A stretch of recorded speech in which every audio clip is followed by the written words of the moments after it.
વિસાવદરની ચૂંટણી કાનૂની અડચણો બાદ જ્યારે આજે જાહેર થઈ છે ત્યારે હું વિસાવદરની જનતાને અને ગુજરાતના ખેડૂતોને અભિનંદન પાઠવું છું. આ જે ચૂંટણી છે એ ગુજરાતના ખેડૂતો લડવાના છે. આ ચૂંટણી આમ આદમી પાર્ટી કે માત્ર ગોપાલ ઇટાલિયા નહીં, પરંતુ આ ચૂંટણી ગુજરાતના 54 લાખ ખેડૂતો, મજૂરો, શ્રમિકોની ચૂંટણી છે. ભાજપે વારંવાર વિસાવદરની જનતાનું અપમાન કર્યું છે. ત્યાંથી ધારાસભ્ય ચૂંટાય, ભાજપનો ન ચૂંટાય, વિસાવદરની જનતા ભાજપ વિરુદ્ધ મતદાન કરે એટલે ભાજપ છે એ રૂપિયાના જોરે ધારાસભ્યો ખરીદવાનો ધંધો કરે છે.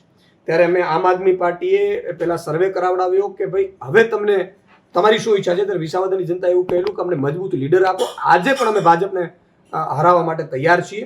એટલે ગોપાલ ઇટાલિયાજી જેવા મજબૂત લીડર આપ્યા છે અમે, અને અમને પૂરો વિશ્વાસ છે કે આમ આદમી પાર્ટી અને ગુજરાતના ખેડૂતો, વંચિતો, ગરીબો, શોષિતો અને એનો અવાજ વિસાવદરની ચૂંટણીમાં જીતવાનો છે. રહી વાત ત્યાં ભાજપની, તો ભાજપ એવા પોસ્ટરો માર્યા છે કે ભાઈ ભાજપ લાવો ને વિસાવદર બચાવો. શરમ આવી જોઈએ ભાજપને. ત્યાંની તાલુકા પંચાયત ભાજપની, જિલ્લા પંચાયતો ભાજપને, ધારાસભ્યો ભાજપનો, સાંસદ સભ્ય ભાજપનો, રાજ્ય સરકાર ભાજપની, કેન્દ્ર સરકાર ભાજપની, તો તમે શેનાથી વિસાવદર બચાવવાની વાત કરો છો? વિસાવદરની સાથે તમે અન્યાય કર્યો છે, વિસાવદરના ખેડૂતોનું અપમાન કર્યું છે. એટલે મારી ગુજરાતના ખેડૂતોને વિનંતી છે કે એક થઈને આ વખતે પાર્ટીઓ ભૂલી જાઓ. તમે કોંગ્રેસના કાર્યકર્તાઓને, ભાજપના કાર્યકર્તાઓને મારી વિનંતી છે કે ગોપાલ ઇટાલિયા એ ગુજરાતના ખેડૂતોનો અવાજ બનવા જઈ રહ્યો છે. ત્યારે તમે બધાએ એમને મદદ કરીને ઝાડુનો બટન દબાવજો.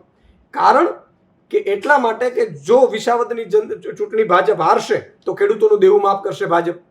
વિસાવદરની ચૂંટણી ભાજપ હારશે તો ઇકોઝોન નાબૂદ કરશે. વિસાવદરની ચૂંટણી ભાજપ હારશે તો ખેડૂતોને પૂરતા મગફળીના અને કપાસ સહિતના પાકોના ઉપજના ભાવ આપશે. વિસાવદરની ચૂંટણી ભાજપ હારશે તો પાક વીમો ફરીથી ચાલુ કરવું પડશે ભાજપે.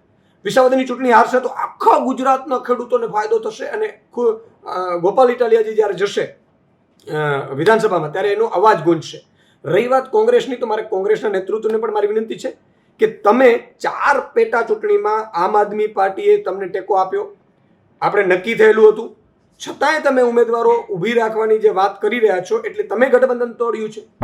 સાથે સાથે તમે કોના દબાણથી તોડ્યું છે ખબર નથી. પછી રાહુલ ગાંધી કહેતા હતા કે ભાઈ કોંગ્રેસના કેટલાક નેતાઓ ભાજપની બી ટીમની જેમ કામ કરે છે. કદાચ એ લોકોએ ધંધા ના તો બીજા કોઈ દબાણથી ઉમેદવારો નક્કી કરવાનું નક્કી કર્યું હોય, પણ મારે કોંગ્રેસના વિસાવદરના કાર્યકર્તાઓને વિનંતી કરવી છે હાથ જોડીને કે આ તમારો અવાજ, એમાં એની જીત થવી જોઈએ, ખેડૂતોની જીત થવી જોઈએ, ગોપાલ ઇટાલિયાની જીત થવી જોઈએ.